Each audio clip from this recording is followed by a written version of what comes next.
Welcome to another Sunday evening session with Brian and Janice. Good evening, good evening, good evening, everyone. Thank you all so much for joining us on an unusual Monday night. This is very unusual for us. We're normally here on Sunday evenings, but we've had a lot of interruptions over the weekend, so we decided to come to you on Monday night. So with that being said, we have a very interesting show to bring to you all tonight. And I know people have been hearing it over and over again, but we wanted to bring in some of the dynamics that possibly could have been a cause of disruption with the Democratic Party loss in this election. So what Brian and I want to do, we've kind of gotten some research. Brian's done an in-depth study and research on what actually were some of the dynamics that caused the loss of the race on November 5th. We don't want to advocate for one party or the other. We want to just show you guys what some of the dynamics were that could have potentially caused a devastating loss with the Democratic Party. So with that being said, we want everybody to understand that we're not promoting Democratic, we're not promoting Republican, because we know that people have their rights to party and their right to vote whomever they choose. But what we do want to show you, and we would have done it for the opposite, if the Republicans had lost, we would have broken down where they went wrong as well. So without any further introduction to this subject, I'm going to let Brian chime in here and get us started a little bit further with this topic. Okay, well, good evening, Facebook family. Good evening, YouTube family. Let me say first, before we get started, Happy Veterans Day to all the men and women of our armed services. Thank you for your service. So happy fellow Veterans Day to all my brothers and sisters that served this great country faithfully. So we're going to talk about, like Janice said, some of the dynamics that kind of played into the results that we saw come out of November the 5th, November the 6th, mostly when we saw final results. Let me just say this. I've talked with many of my brothers, did some brief lecturing on, the possibility of what transpired. I predicted that Trump was going to win, gave analysis on why he would win. I've said it from day one, even when Kamala got in the race.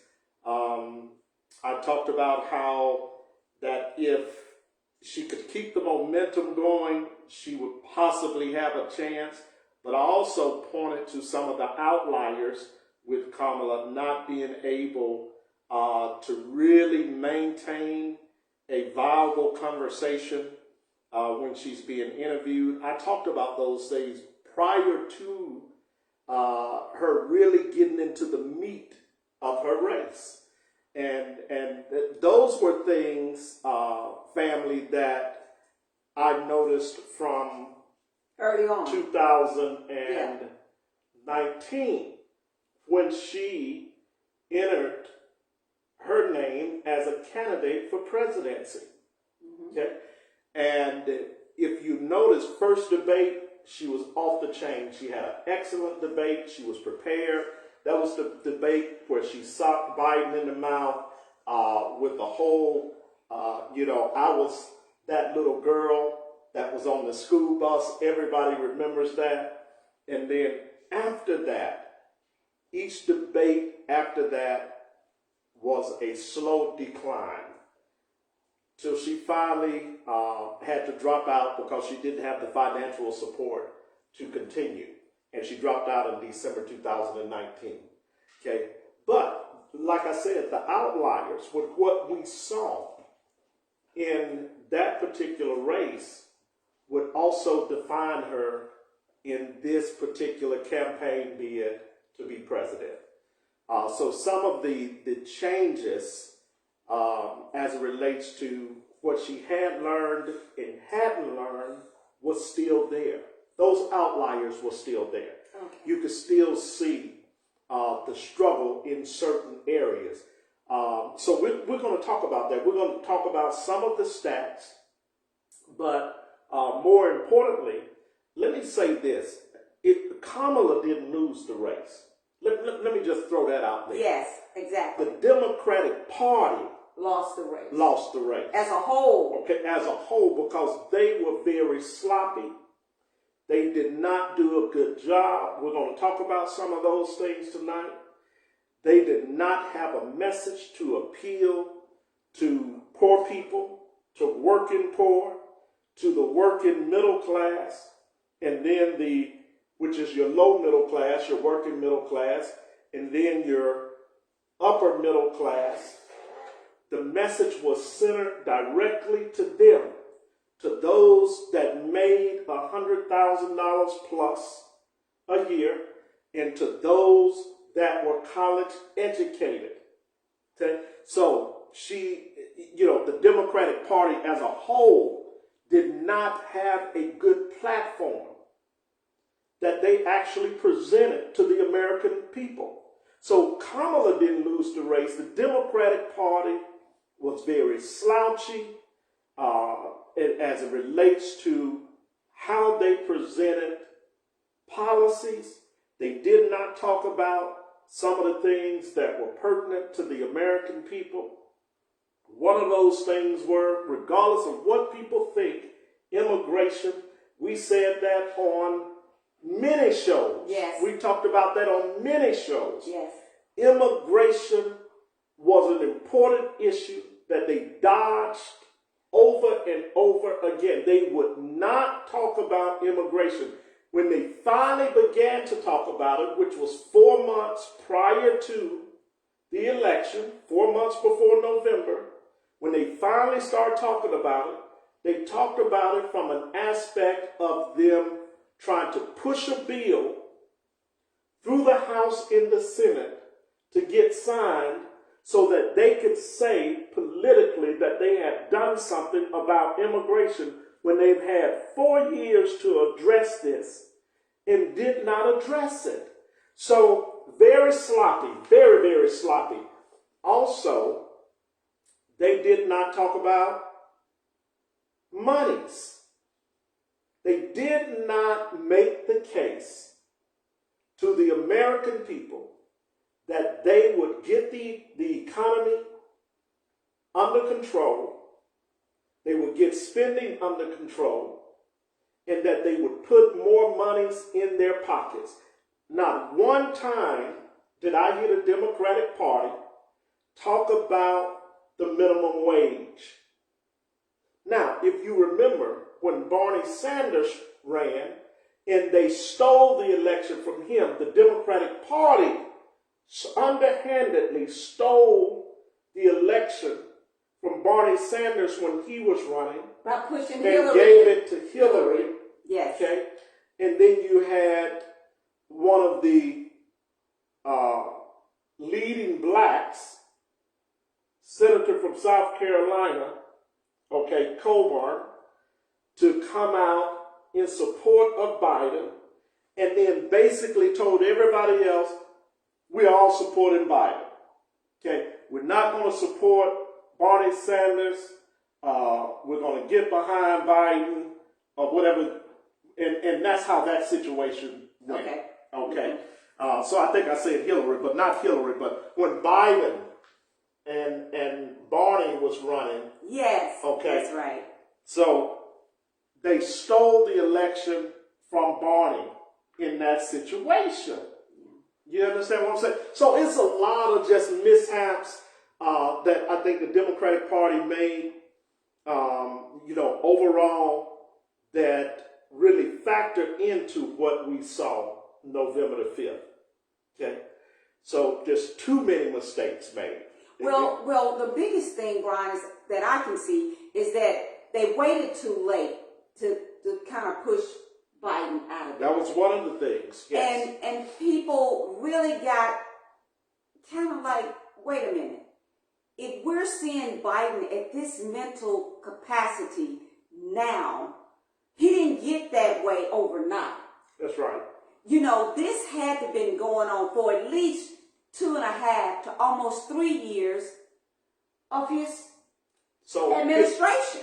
You're exactly right. And when Dean Phillips, Democratic senator, put his career on the line and throwed his name in the hat, that was the time. And he said to the Democratic Party, Biden is not capable of running. He said it. Okay? He put his career on the line to try to save the Democratic Party and to try to save America, save face with America as it relates to the plan that the Democratic Party wanted to present. So when Dean Phillips got in the race, they blackballed him. They did. They blackmailed him out did.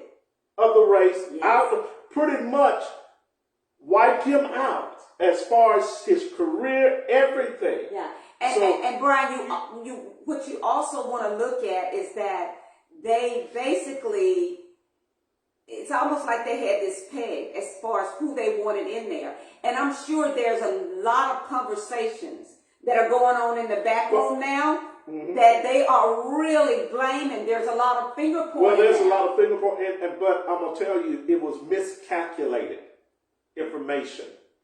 They did not, they did not calculate the base of Trump rallying like they did. Okay, they did not calculate that the voters and supporters of Donald Trump would come out in strong number like they did. They definitely miscalculated the swing states that were. Every swing state, all 7 swing states, they flipped.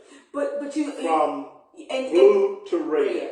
But you have to look at this, and me being a marketer, coming from a marketing background as well as nursing, when you got a smart marketer, you got something on your hand. You can persuade the people by marketing strategies.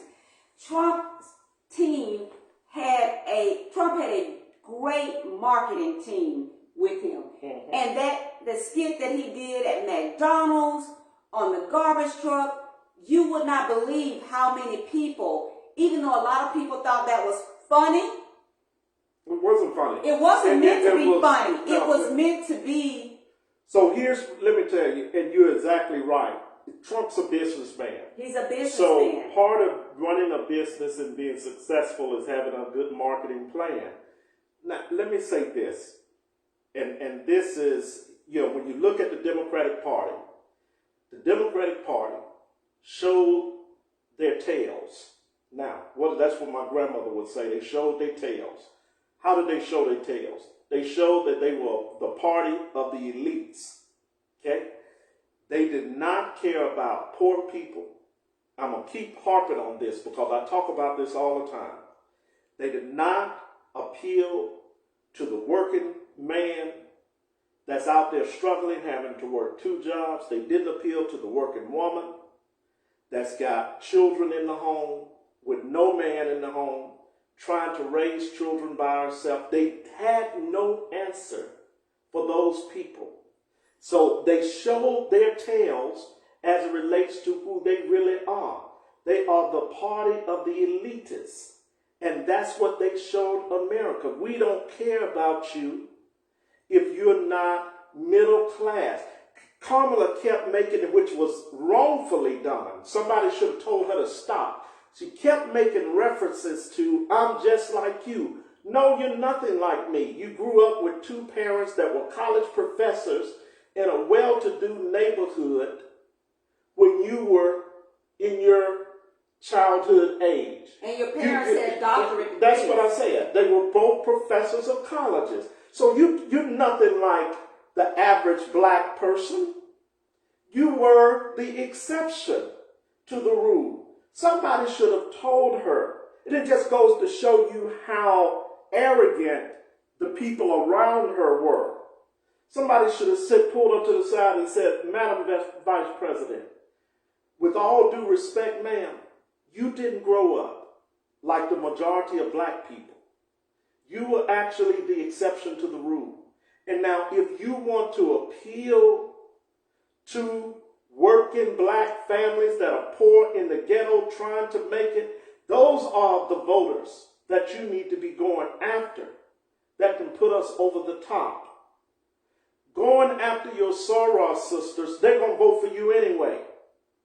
Going after your frat brothers, they're going to vote for you anyway, most of them. Okay? But the voter that nobody else is tapping, that's where you need to be making your case. Donald Trump went to a black church in the ghetto. Went to a black church in the ghetto, not on one occasion, on 3 or 4 occasions to different cities. And a barbershop. Detroit, Chicago, went to a barbershop. Okay, like you said, the McDonald's, putting on an apron, getting in a garbage truck, sanitation, all marketing schemes. Okay, but it's an appeal that I am for the working class American, be it black or white. Yes. Okay, you understand what I'm saying? Well, that's so what we did. We, like I said, the Democratic Party got an F in this election. They lost the race, not Kamala, and I'll say that again, not Kamala, because what she did in rallying a base in the short time that she did it was phenomenal. Yes, okay? it was. Yes, it was. The corporate segment of the Democratic Party, and when I say the corporate segment, it is the big corporations that actually run the Democratic Party that puts the most money behind the Democratic Party. Yes. Okay, they put the money behind Kamala, okay, to push her into the spot as the candidate, and they tried to buy this election, and it failed. Kamala raised twice as much money as Trump did. She raised $1 billion. Twice as much money in less time. Yes. You understand what I'm saying? What did she have, 4 months? Yeah, 4 months, but it just goes to show you that money cannot buy an election. Cannot. You've got to speak to the heart of people. And if you don't do that, you're not going to win. Exactly, okay? Ron. And that's what she did not do. She did not appeal to the overall consensus of America. So let's put some numbers behind that to support that. Let's do that. Okay. So, according to the AP vote cast, 16% of black voters supported Trump in 2024. 16% of black voters now supported Trump. This is overall black women and men. 16% in 2024, up from 8% in 2020. Okay, when he ran against Biden. All right. In comparison, 83% of black voters supported Kamala Harris, down from 91% who supported Joe Biden in 2020. Okay. Democrats lost ground amongst Latino voters as well. 56% of Latino voters voted for Harris in 2024. 63% voted for Biden in 2020. So she was down with the Latino voters. Okay. All right. Latino voters for Trump were up 7% in 2024. 42% of Latinos voted for Trump in 2024, as opposed to 35% when he ran in 2020 and lost. Now, were people really underestimating the Latinos? Were they thinking these people were not? No, they did underestimate the Latinos. Okay, they didn't underestimate them. Let me give you another word that's more appropriate for what they did. They overlooked them. Okay. Okay, they just flat out overlooked them, and I'm going to talk about the groups that the Democratic Party targeted that failed them. Okay? Okay. So, but the Latino voters, they voted 42%, up 7% from 35% in 2020. Okay, Latino men, well, let's go to black men. Black men supporters in 2024 for Trump was at 24%. That's the final number that came in. Now, think about this. Black women supporters for Trump were 9%. Okay? Latino men supporters for Trump, 47%. Latino women, 38%. Wow. Watch, I'm going to make a point here too. And some of my black sisters ain't going to like the point that I'm going to make, but I'm going to make it anyway. White men supported Trump 59%. Okay? White women supported him 53%. Now, I want to show you this disparity, and I'm going to show you when I talk about Don't this. let me get offended now, Brian. Well, it may I'm offend. a black woman now. Don't let me be offended. It may offend our sisters, but truth is truth. The Latino men, 47%, Latino women, 38%, white men, 59%, white women, 53%. Those women followed and supported the lead of their men. Black men, 24%, black women, 9%. What does that say about the black community? Let me tell you what it says to me. It says that we are the most backwards, hoodwinked, and fooled community out of all the communities. Now, I didn't give Asian numbers because they didn't give the Asian numbers, okay? But what does it says to me that black women and black men have purposely, the system, the democratic system, has purposely divided black men and black women. Okay? And they've done this through policies that are not lifting up the black family. Let me tell you where they failed. They failed because they focused too much on killing babies, and we just have to call it what it is. The abortion, Roe versus Wade, they had a chance to correct that. The 8 years when Barack was in office, they had a chance to do something about it when Biden and Harris was in office. Okay?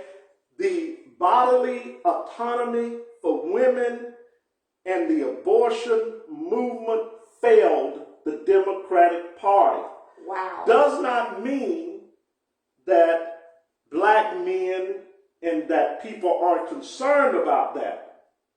What it does say is that more women are concerned about having other choices than just that choice. Okay, as it relates to what alternative measures that they can do if they want to pursue keeping their child. Now, let me give you a stat that is mind-blowing. Black women, when Roe versus Wade first hit, okay,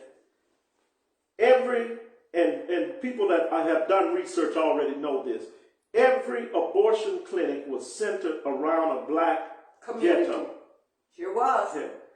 We, at that time, made up 11% of the population. 17% of black women had an abortion. That was 2 babies killed every hour. Think about that. Think about that now.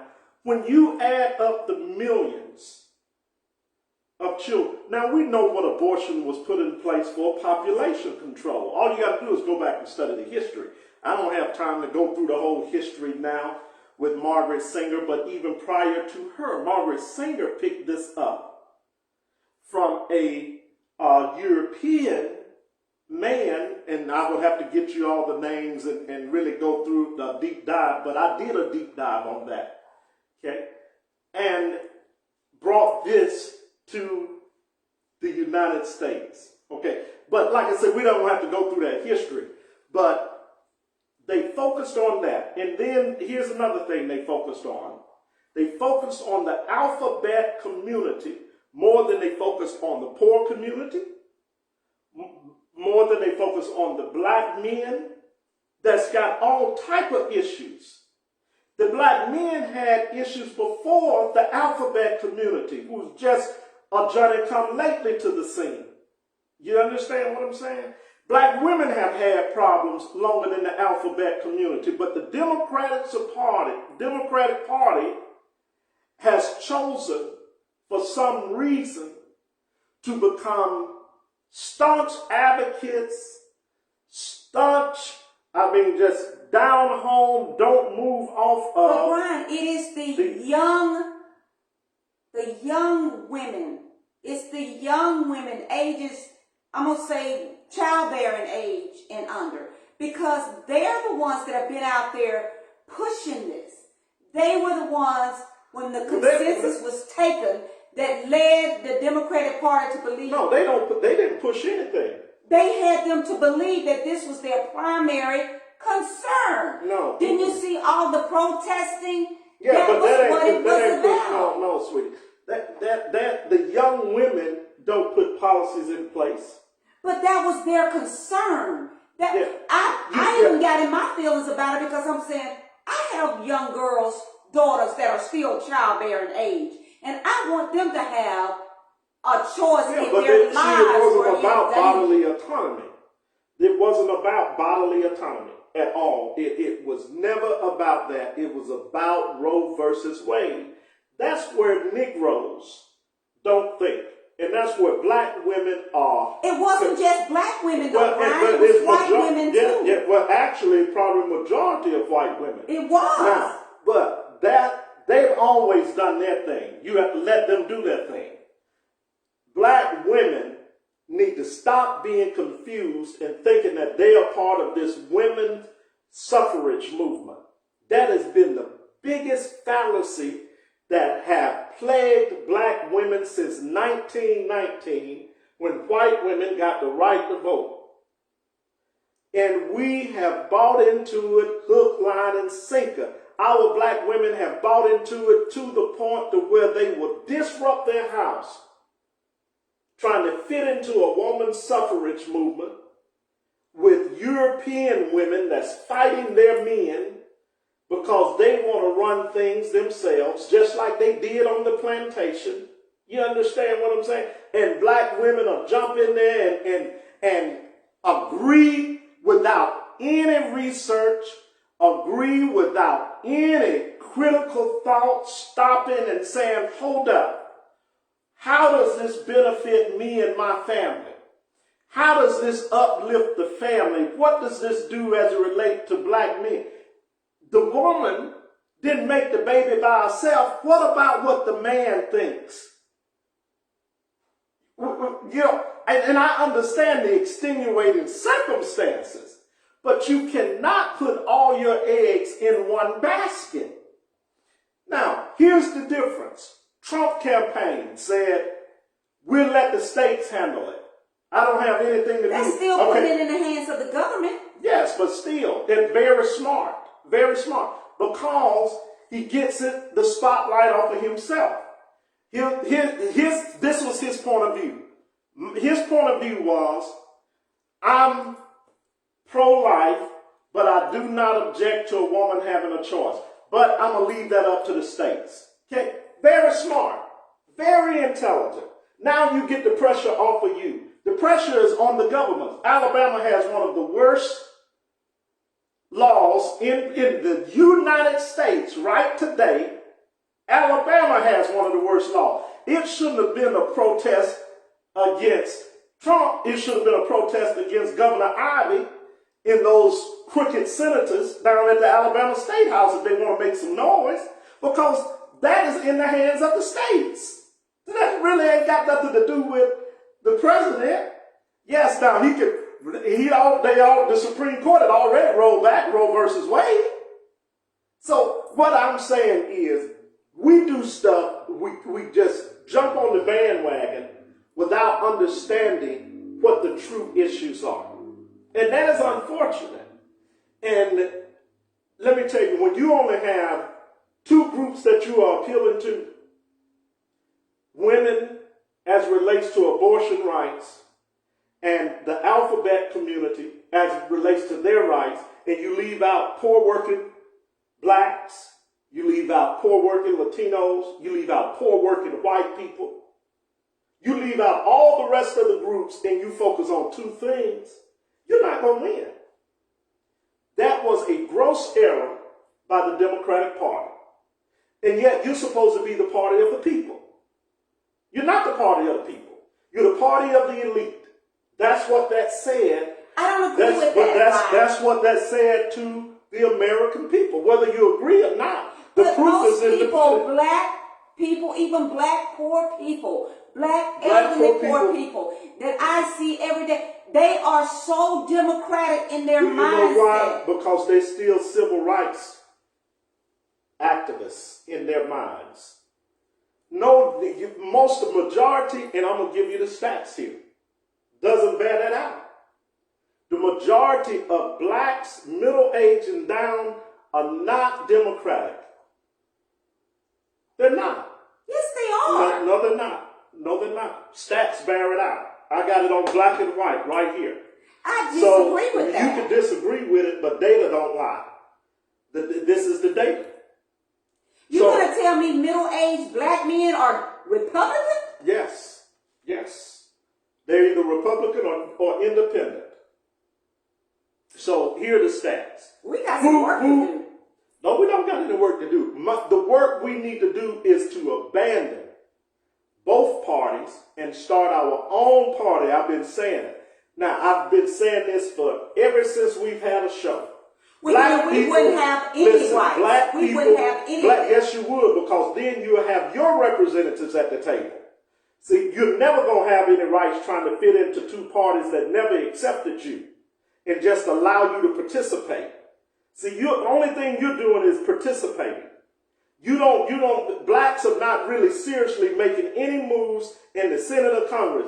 Definitely not going to do it now because the Republicans. We have black senators. Republicans have the Senate and they have the House. It doesn't matter that you have black senators and Republicans, black senators and House representatives. When they run the House and they run the Senate, your black senators and representatives are no more than tokens. They are allowed to participate, but they do not make any policies that will help black people, period. Stop. Well, we voted to put Shamari Figures in. But he ain't going to do nothing. Because you can't say that, Brian. He can't say that. Yes, I can say that because he's one vote and he is in a Senate that is controlled by the Republicans. So his one vote will be overruled every time. He will not do nothing in his term. Nothing. Now, when he gets ready to get reelected, he'll do like Sister Terry Sewell do. He'll bring $1 million here to some of the poor towns and some of the towns he represents. Other than that, that's all he's going to do. His little one vote in a majority Republican Senate not going to mean a hill of beans. Now, if you had a black party, this is a perfect opportunity for black people to wake up and recognize that they need their own party where we can get representation that can demand that something be done related to the issues that concern black people.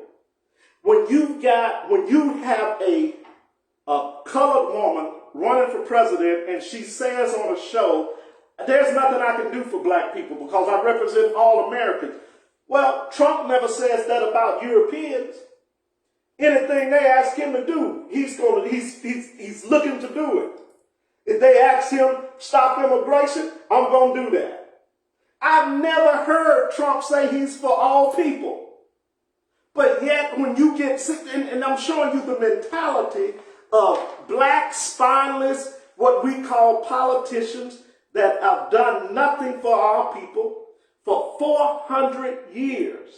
If I can go They back, had to do something, Brian, to they be haven't there. done nothing. To be elected, they had to They do hadn't done a something. thing. All they've done is exist in a Democratic district that's majority Democratic, and they win the votes over another Democrat. That's how most of them got there. Okay, so we just have to be real about it. I don't make excuses for error when we are going backwards. Black people are going backwards. Okay, so hold on. 225 is coming, and when Trump takes the oath, black people fasten your seatbelt. Now, I said this over a year ago. 2 years ago. Okay, now let me give you this, and then we're gonna have to get on off. This the age group 18 to 29. This was a question that was asked. Would Kamala Harris be a strong leader? This is by age group. 18 to 29 said 50% of them said yes. 49% said no. Okay, so they were almost 50-50. Would she be a strong leader?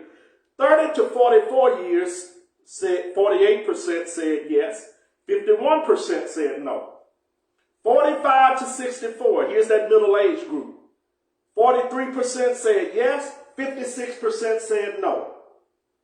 65 and older, 43% said yes, 55% said no. So middle age to 65 and older, 56% said no, she would not be a strong leader. Okay, black men fall into that middle age group.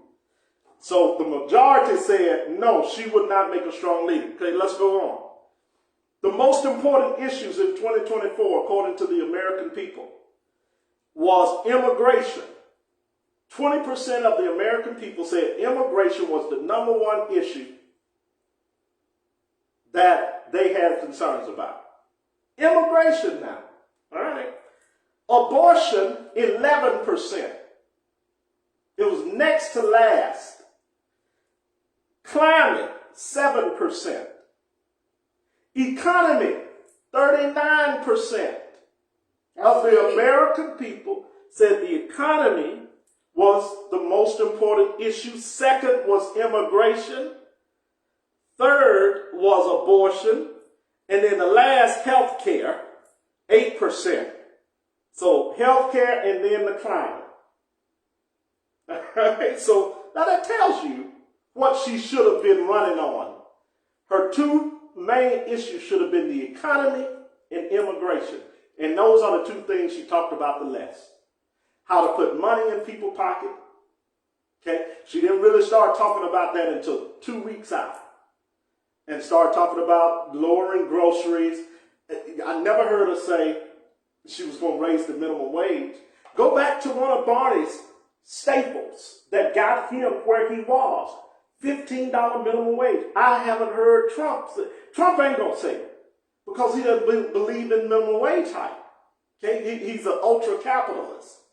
Okay, so he believes the market drives and dictates how much a person is worth. Right? But go back, if you don't do nothing else, go back to Bernie Sanders' old tactic and start telling the black worker at McDonald's that we're going to pay you $15 to $16 an hour, period. My first thing I'm going to do when I get in office is sign an executive order to raise the minimum wage, which hasn't been raised in a decade. Okay, that's the first thing I'm going to do. That'll be day one. That she should have drove that home. You understand what I'm saying? You got to talk to, and then she should have, and we can, Sunday or Monday morning quarterback this thing and sit on the sofa. But all of this is stuff we talked about years before. So this is not something that we just throwing out of the woods. You understand what I'm saying? Then you got to talk about the black jobs that everybody laughed at. But black jobs are real. Okay? Our children depends on those black jobs during the summer when they're out of school. They go to McDonald's and work. Go to Winn-Dixie and work. Go to Publix and work. You understand what I'm saying? And now you're seeing immigrants in McDonald's. And you're seeing the immigrants behind the cash register. Those used to be our children's job for the summer. See, you got to talk about reality. She did not address that. You understand what I'm saying? Nothing against my immigrant brothers and sisters that are over here legally, but they are taking our children's summer jobs. And not only that, they taking black men jobs. We just got to be real. You understand what I'm saying? The elitist party had nothing to say about that. And yet you let Donald Trump run amok. And that's all he talk about. You understand what so, the Democratic Party, I'll say it again, lost this race for her. Because they did not have a viable platform that spoke to the normal, everyday working person. Whether they were black, white, Latino, Asian, it doesn't matter. They did not have a platform that addressed the needs of the common man walking around every day on the street trying to make it. You understand what I'm saying? All right? Listen at this. Key demographic groups. Here we go. 18 to 29 years of age, 17% of them voted for Kamala Harris, 15% voted for Donald Trump. That's close. Okay? That's real close. Between the age of 30 and 44, 26% of them voted for Harris. 23% voted for Donald Trump. Here you go now, middle age, 45 to 64. 31% voted for Harris. 34% voted for Donald Trump. Okay, there's your middle-aged black men in there too. All right, 65 and older, 27% voted for Harris. 28% voted for Donald Trump. Okay, race and ethnicity. Here we go. Okay, whites, 64% voted for Kamala Harris. 84% of white folks voted for Donald Trump. Blacks, 17% voted for Harris. 3% voted for Donald Trump. Latino, 11% voted for Harris. 8% voted for Donald Trump. Other, which would include your Asian group, okay, your native groups, 6% voted for Harris, 4% voted for Donald Trump. Location. When you look at these numbers, they're not adding up to me. Well, You're not a mathematician, babe. Well, you don't have to be a mathematician. All we're doing is reciting what is on the thing, okay? Now, we can add it up later. But anyway, urban. Okay, in the urban location, 27% of urbanites voted for Kamala Harris, 14% voted for Donald Trump. Okay, this is our black area, majority black area. A suburban area, 48% of suburbanites voted for Kamala Harris, 42% voted for Donald Trump. Okay, in the rural area, 25% voted for Kamala Harris. Look at how many voted for Donald Trump. 44%. 44% in the rural area.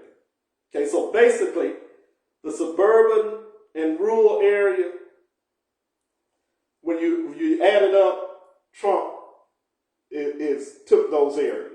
Okay, now let's talk about. He didn't take the suburban. Kamala had more votes, right? I said when you add the both of them up, the rural and the suburban. Yeah. Okay, Donald Trump had more votes. He did. Okay, and then when you throw the 14% of the ghetto in there, of our urban brothers and sisters, urbanites, Donald Trump clean sweep in there.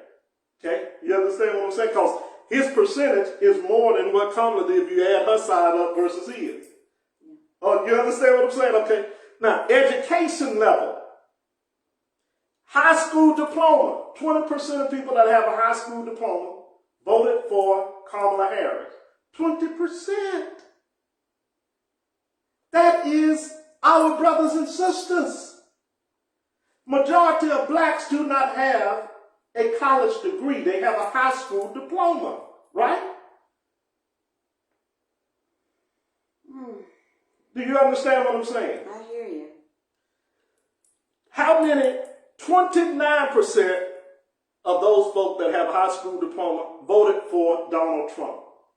So now, here's another thing. Now, you got 20% voted for Harris, 29% voted for Donald Trump. But here's the thing. How many people with a high school diploma actually exercise their right to vote? Not many. Not many. So, with 29% of them voting for Donald Trump over Harris, 20%, 9%, that's huge when you look at the ratio as it relates to how many folk with high school diploma actually go out and vote.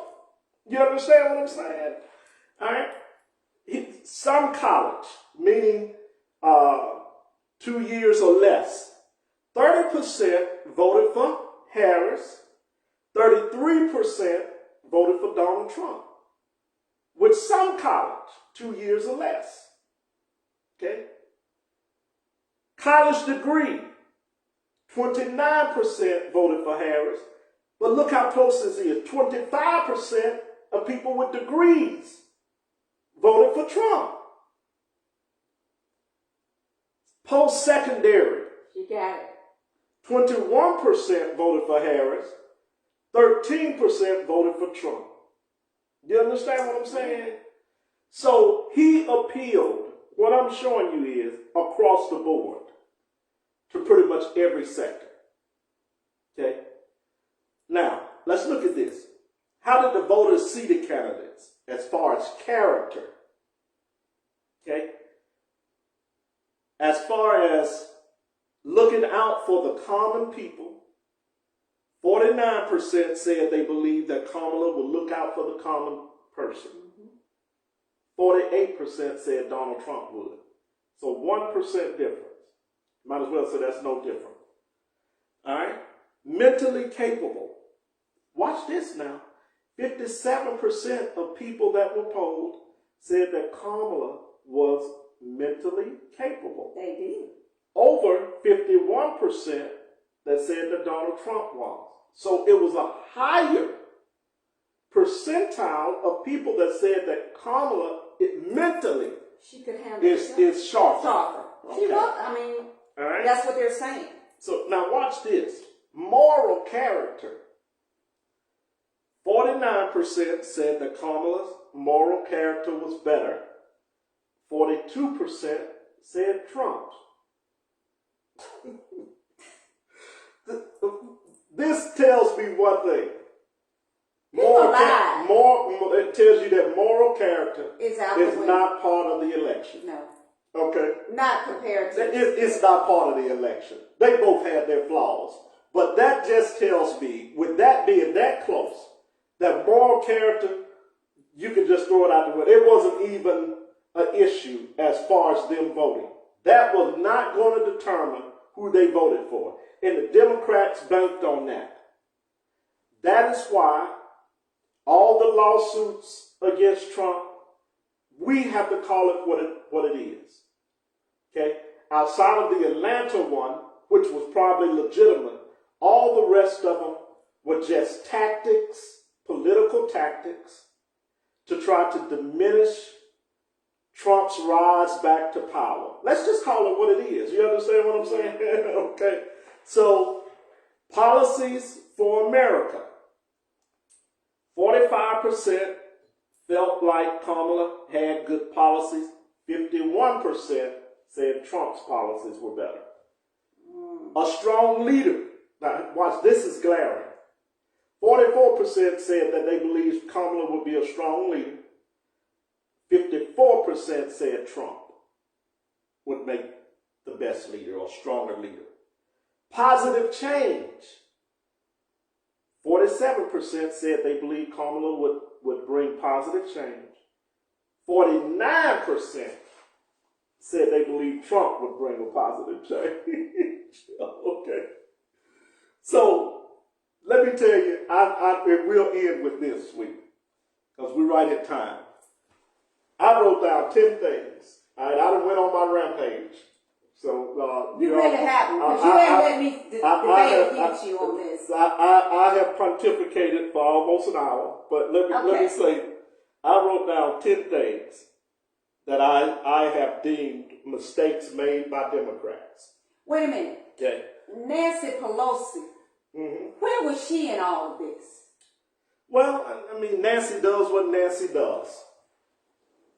Now she's coming out saying that Biden should have, this should have happened 2 years ago. He should have said that he wasn't going to run, and they should have had an open primary.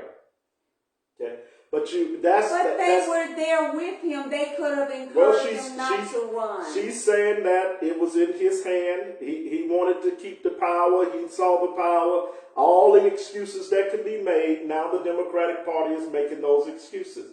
They saw it. They saw he's been in decline for 3 years. They knew it. That was another thing that sunk the boat. The lies. Okay? Yes. And now when the lies are exposed, you don't know what to do. You cannot cover up. You see what I'm saying? And it's exposed in such a short period of time. Now you're scrabbling. You're scrounging. And I feel like Kamala's being hit with all of this blame. Well, I'm going to show you this. That's why I said she didn't lose this race. The Democratic Party lost this race. She's not to blame here. You understand what I'm saying? No, she's not. Okay?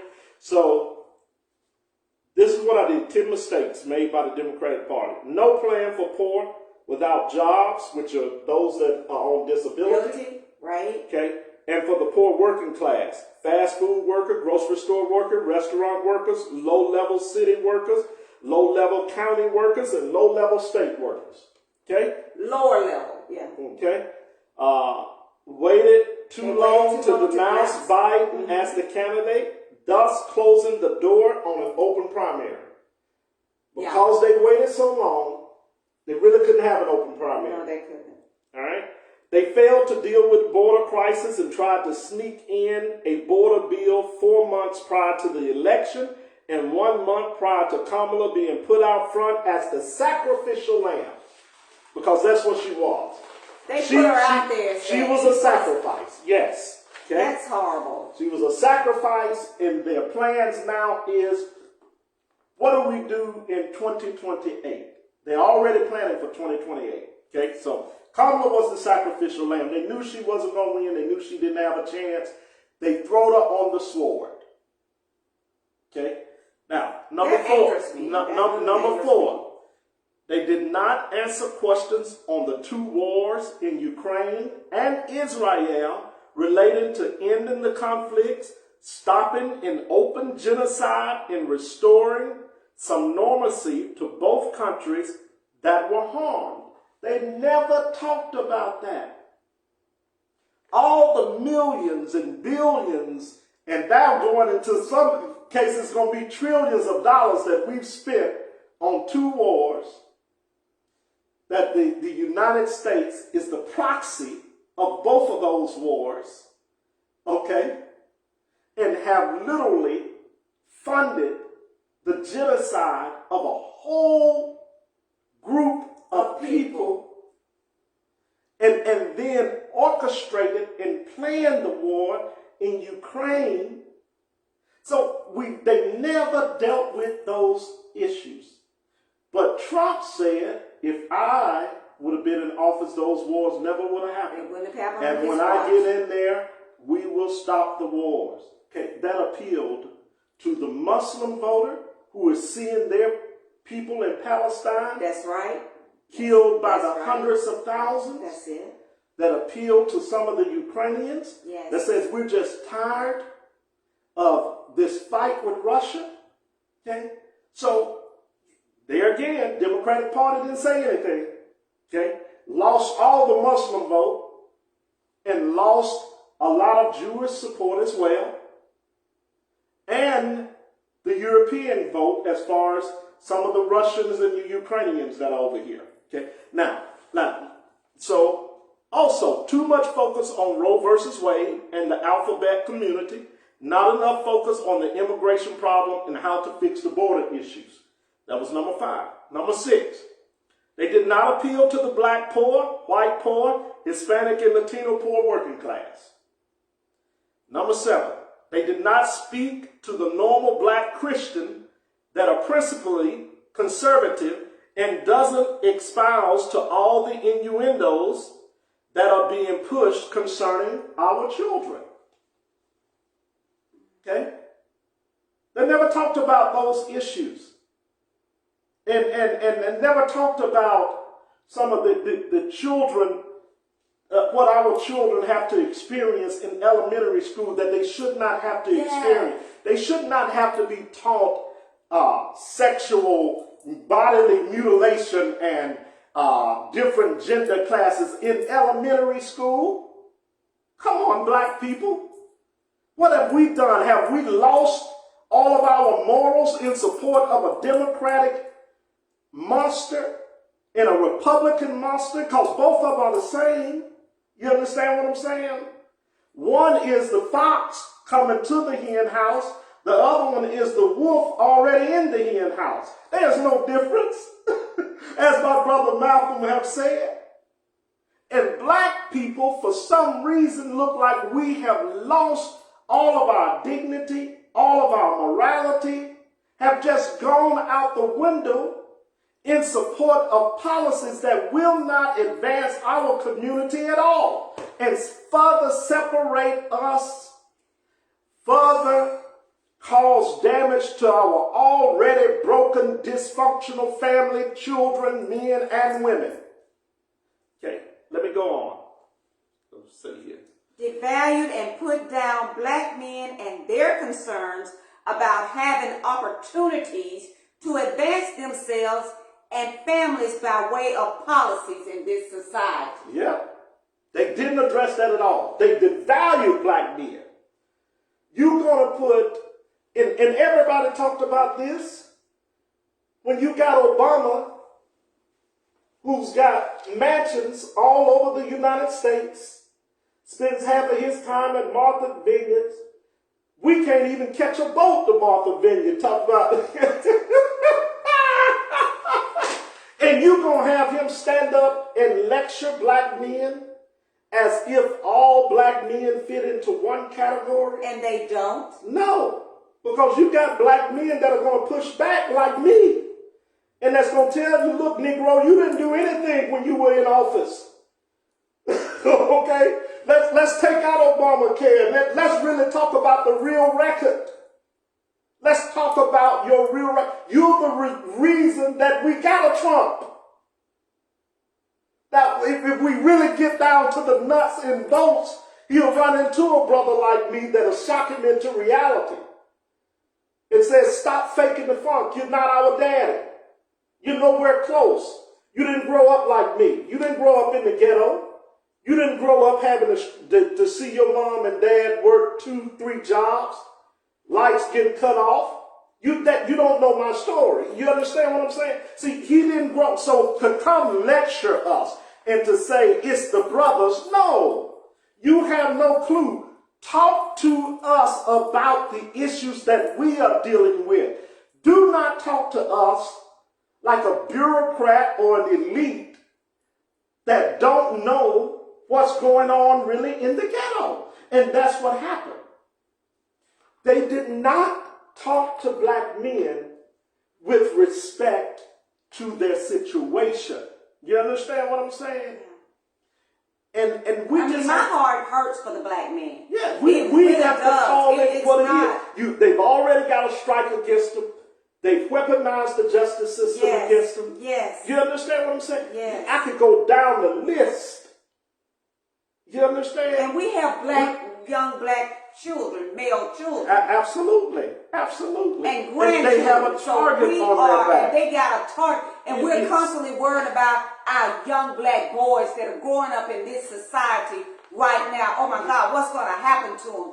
It's just sad. They did not address that. Black men out here fighting to try to start businesses. And some that's got business fighting to try to hold on to their businesses. And all black men are not lazy. That's right. All black men are not on drugs. That's right. And all black men are not abandoning their children. That's right. And their women, their children. Black men pay child support at a higher percentage than any other ethnic group in the United States. Black men do. You understand what I'm saying? You got to address those things. They didn't address those things. And then last, they had too many entertainers that presented a negative image of black culture and intellectualism. Cardi B can't even put a whole sentence together, and she's up there, and you've got, don't say that. You've got Kamala talking about Cardi B. Cardi B does not represent the interests of my daughter, because I know how I raise my children. She doesn't represent the interests of my granddaughters.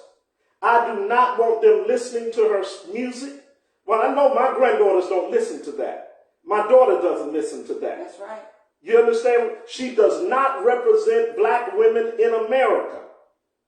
And to have somebody up there, only thing she can talk about is popping her this and how she done sold herself to take advantage of men and how she would drug men. Don't say that. That's what she said. I'm saying what she said. When you got Megan Thee Stallion, the only thing she's good at is twerking and using profane language and talking about her body and how she used her body to exploit not only herself, you understand, but individuals in her camp. It's ridiculous. Now, granted, every politician is going to have the stars to come out, but we should that's what not. they do. But it's wrong. I understand that. And they're trying to appeal to the base that they have the most people following. No, they're not. They're not trying to appeal. They're not trying to appeal to the ghetto. Well, why would they pull that? They're not trying to do what? They're not trying to appeal to the ghetto black there. Let me tell you what this is. It is an elite, bourgeois mindset that when they at these bourgeois conferences, they twerking and trying to drop it like it's hot, and they secretly listening to Cardi B, PAW, whatever it is. They listening to all of this. That is what this is about. See, you got to really get it, and that's why you need to get that book I got in there that talks about the secret motives behind intellectuals that call themselves leaders and intelligentsia of black people. See, they manipulate black people, take the culture of the ghetto black, okay, use it and promote it when they need it. You understand what I'm saying? You only see entertainers come up and say something during election. Well, what Cardi B, she can't really get out and speak on political issues. When there's no election, where are you at when there's no election? If you're really concerned about the vote, if you're really concerned about black people, where's Megan Thee Stallion at? You understand what I'm saying? When there's no election happening and black young women that listen to your music and being influenced are getting raped because of I can't say that word, but are getting, you understand what I'm saying? It's a sad thing when we take women that have no type of morals about themselves and the music they're making degrade our women. And then, the boule parade them out on a stage, knowing what type of music they make, knowing that they're degrading black women and young black girls. Where is the moral side that says, no, I don't want you as a representative of the people we're trying to reach. I don't want you to speak to them. Yes, granted, they may be listening to your music, but we want to share a new image and a new life. But you're right, because we got the 3-year-old girls, little girls. You can see them all over TikTok and YouTube and all these videos where these little girls are dancing like they're grown women. Yes, and we don't need a LeBron James. We don't need football players. And I'm going to talk about that the next show. The NBA, the Negro Basketball Association, and the NFL, the Negro Football League. I'm going to talk about those two things. And we're going to break down. We do not need need dumb athletes Sure. that only come out and when they feel they've been urged or paid $1 million. Cardi B was paid $1 million+ to get up on stage and say 2 or 3 words. Well, Oprah Winfrey was too. Oprah Winfrey. We don't need Oprah need to go somewhere and sit down. Oprah has never been for the black. When she made her first million, she was done with black folks.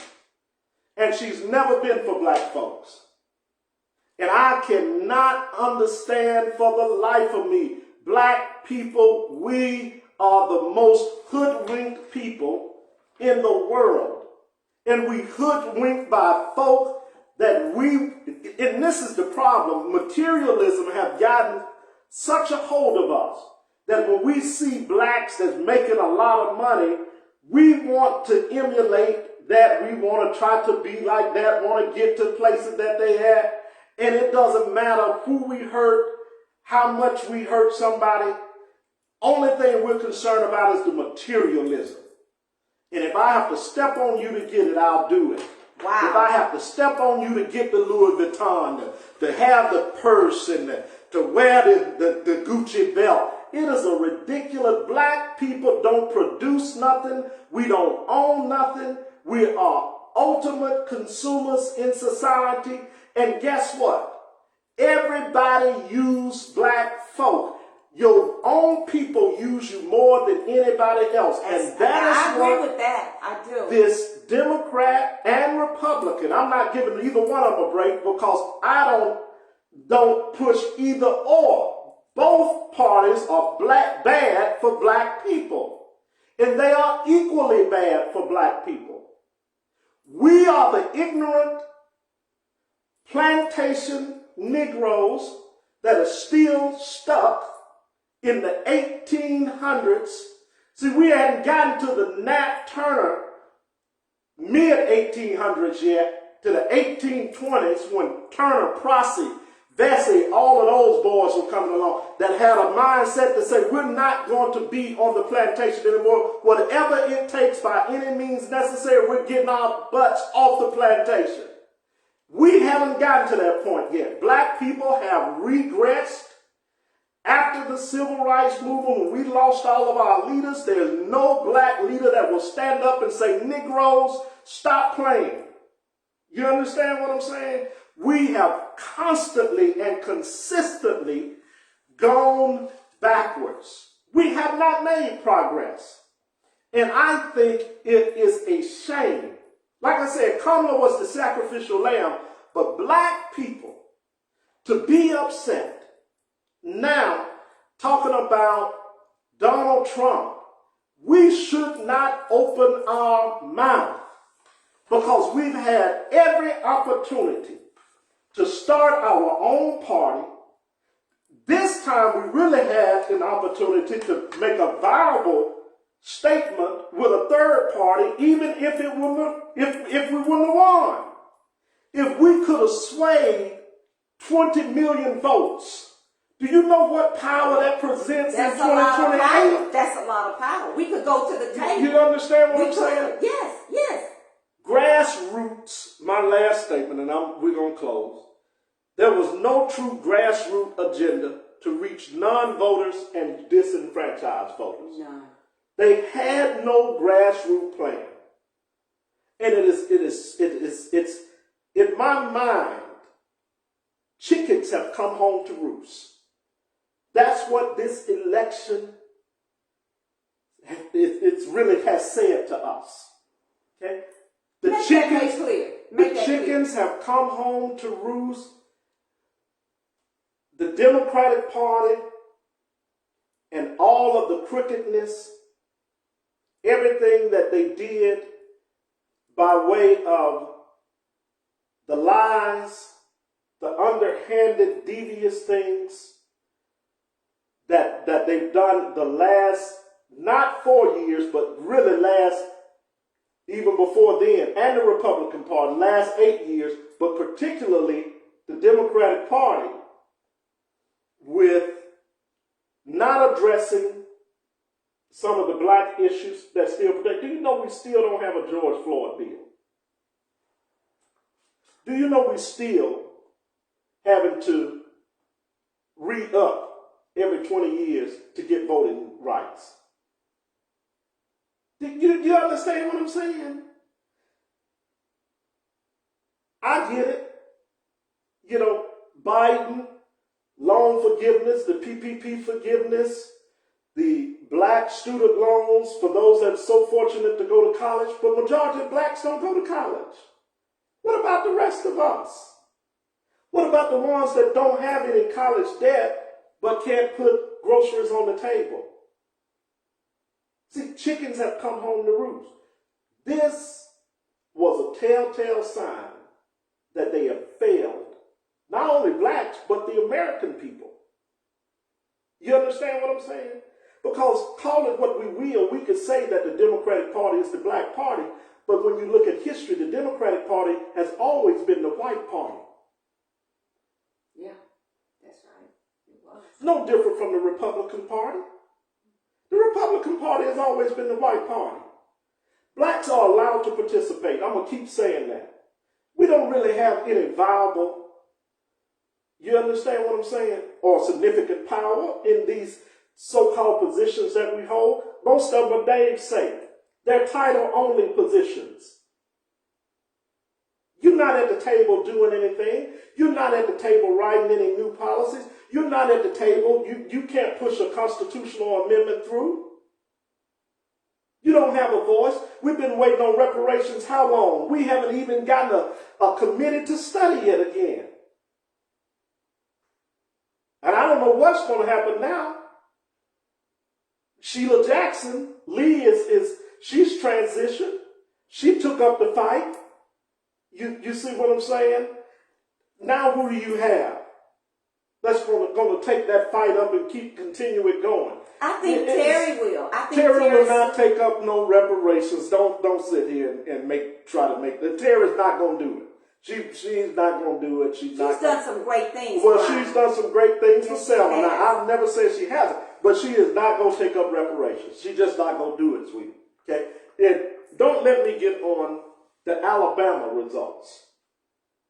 Alabama Democratic Party, they need to just do away with everybody in the Democratic. Alabama Democrats are spineless.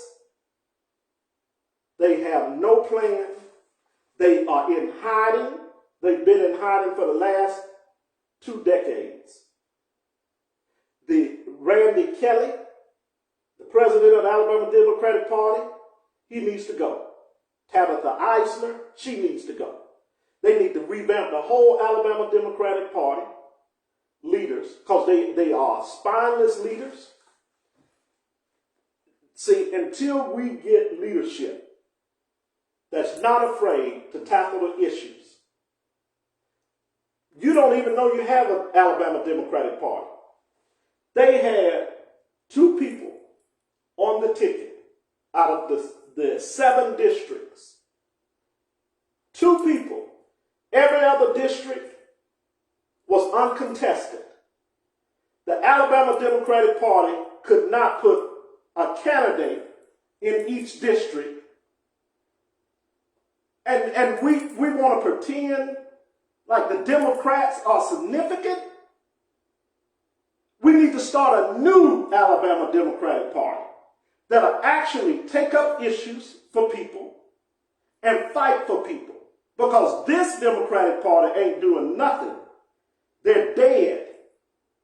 They'll parade Hakeem Jeffries out in Montgomery, and he meet with the mayor and Terry Sewell, photo op, and Crockett. They parade them down here in support of Shamari Figures. But he won. And I'm glad he won.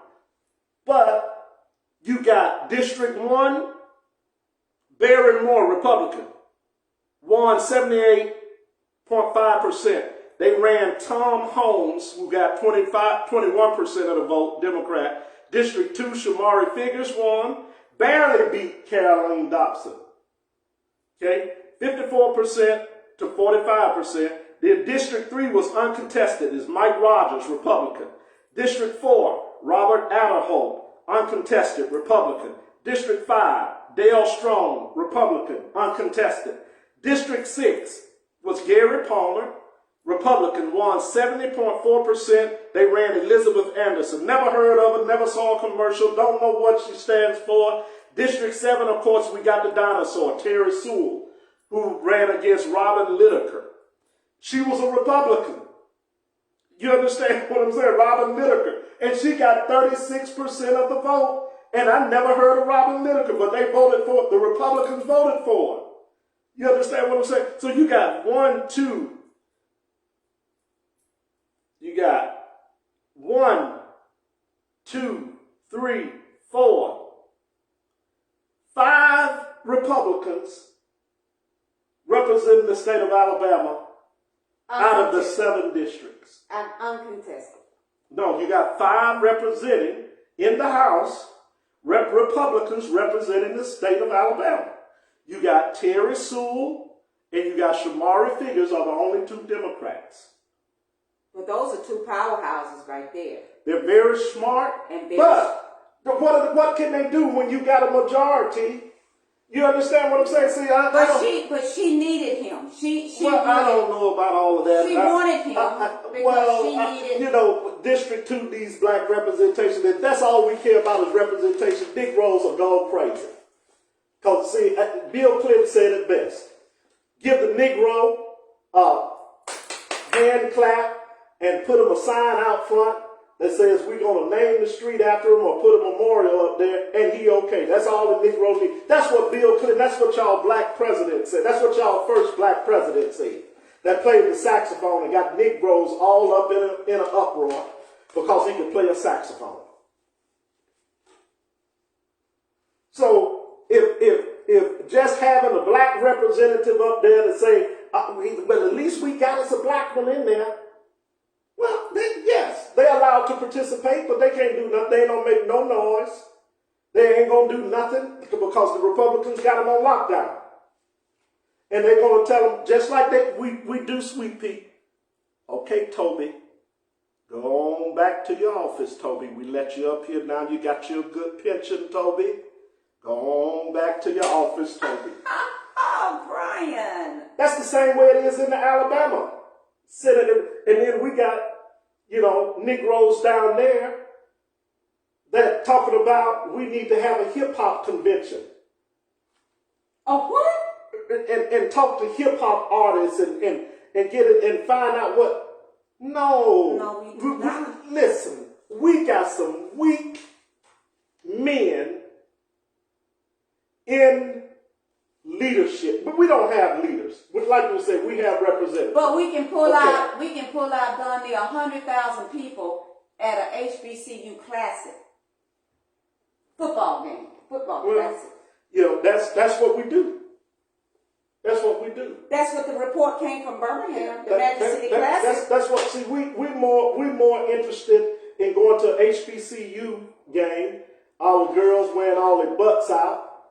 Got all their breasts out, leave nothing to bear. They showing everything.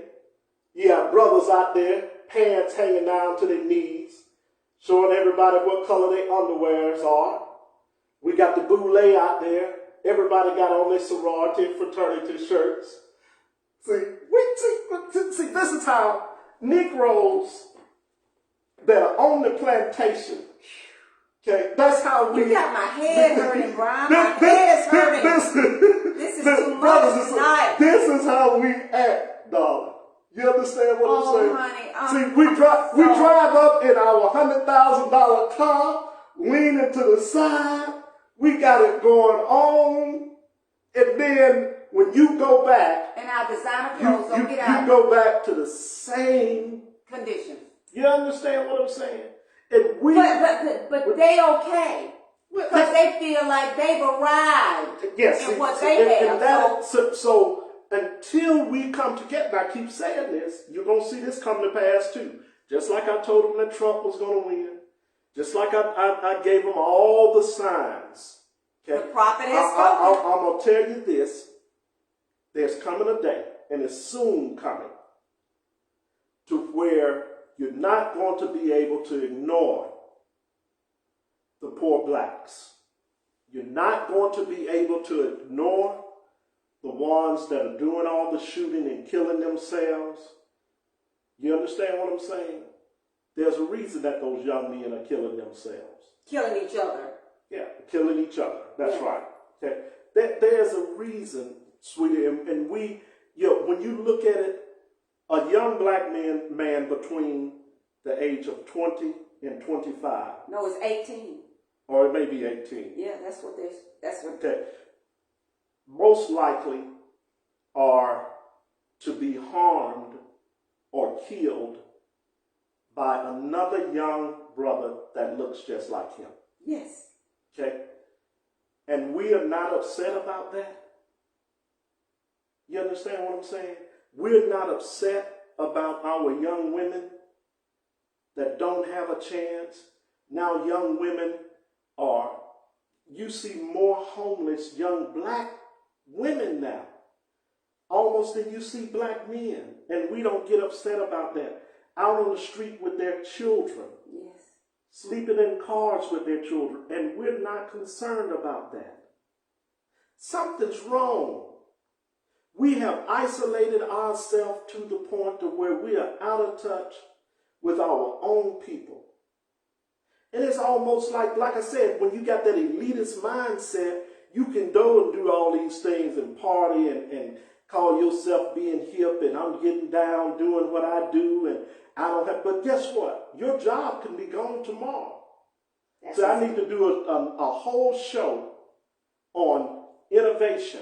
Yes. And what they have planned for the next 4 years. There's going to be a lot of blacks that are middle class out of jobs. You understand? That's coming. Let me tell you something. Teachers. Black teachers, they need to prepare themselves. You think education is being cut now? Black teacher population is going to be cut in half. Nurses are going to be replaced by Asian, Latino, Indian nurses. Black nurses are going to be obsolete. That's true. Here in the next 5 to 10 years. Well, they got the exam, so.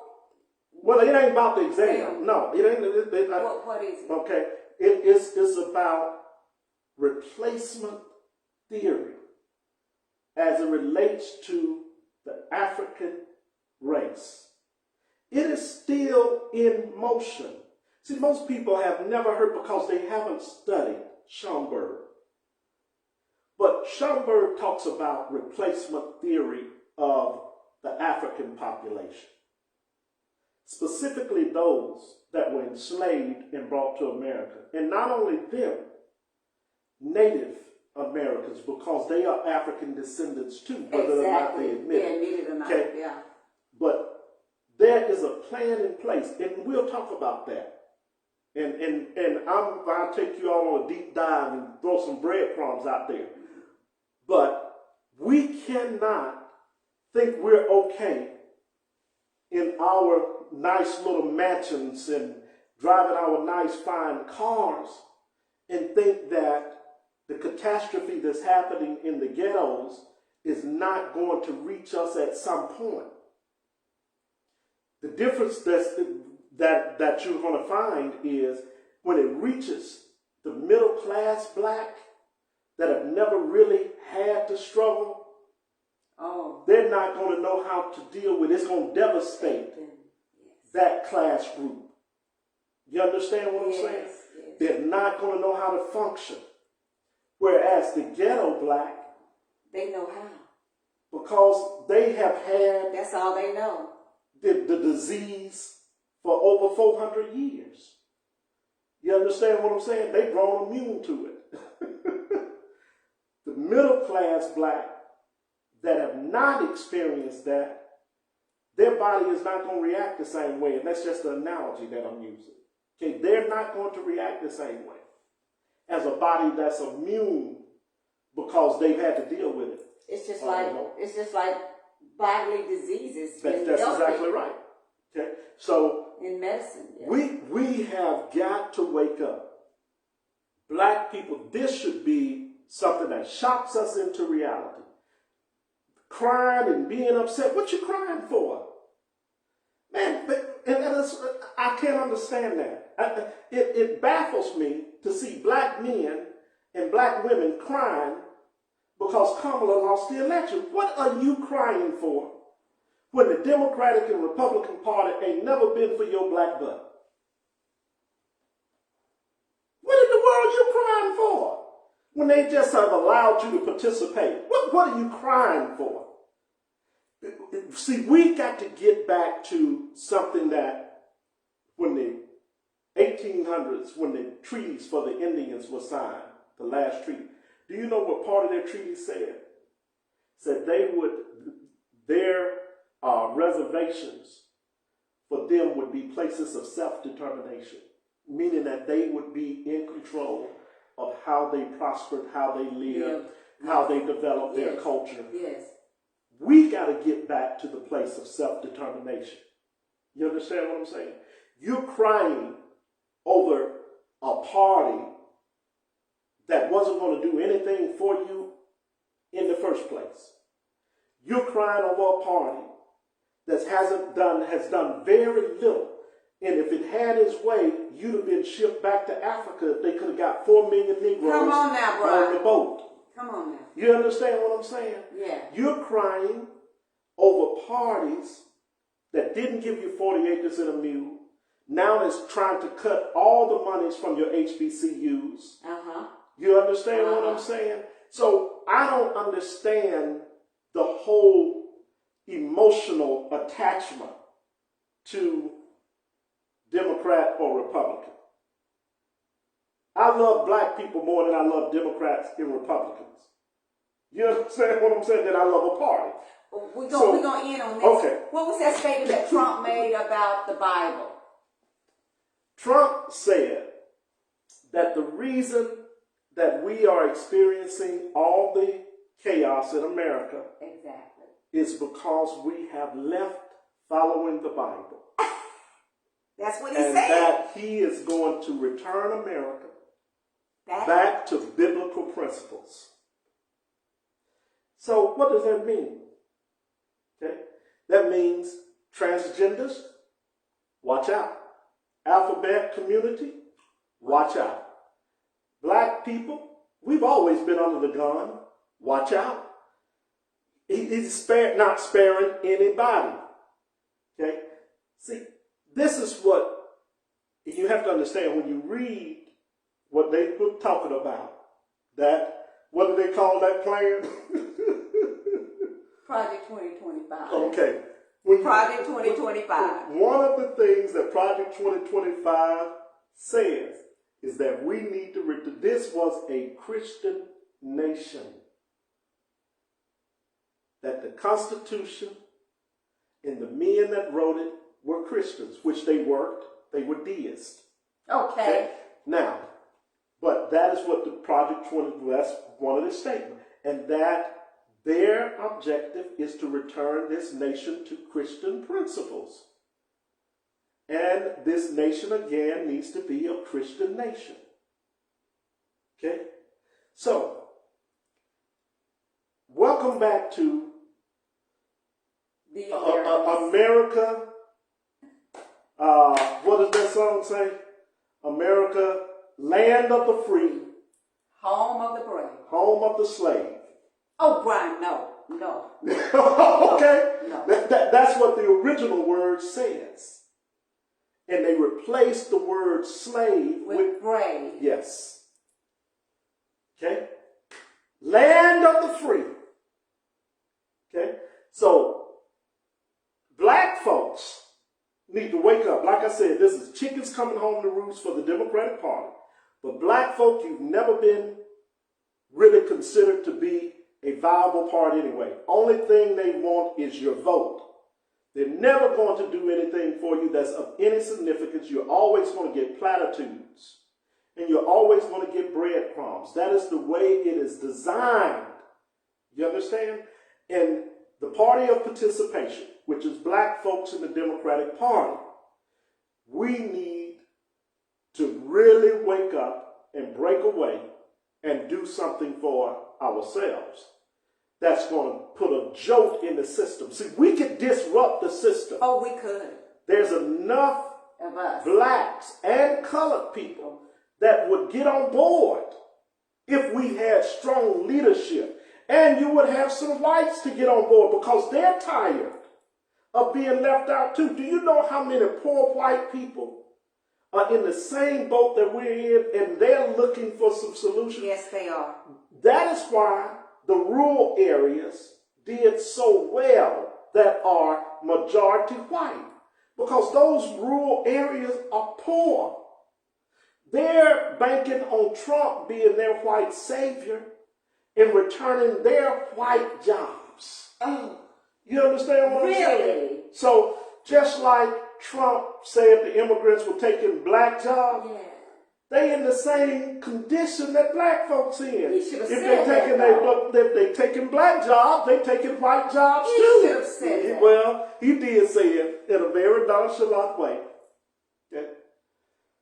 Because we're not the only ones that picked fruit. We weren't the only ones that worked at McDonald's. White brothers and sisters working right there All with the us. time. You see what I'm saying? White brothers and sisters in the hotel room would love to have a hotel job back, cleaning up the rooms and making a decent living. You understand what I'm saying? See, the base was left out. But that's okay. There needs to be a disruption. This is a perfect opportunity. Young people are tired. Yes, they are. You know, when I talk to my son, he's 21 years old. Yeah. Young college brothers that I talked to, all of them were voting independent. They were not voting for Democrat or Republican. They're tired. Okay? They're tired. They don't feel like they're being represented. their voices are not heard. No. That's how they feel. Yeah. Okay? You got to stop talking about stuff that has no bearing on everyday life and start dealing with things that people are dealing with every day. You understand what I'm saying? You cannot put all your eggs in one basket. So I'm done. Well, thank you all for joining us, and Gonna live this show. and we'll see you guys next Sunday. Well, I don't know. It'll be next Monday. Yeah, next Monday. Next Monday again at 7 p.m. Thank you again for joining us, and hope you all have a wonderful week, and see you next week. Peace.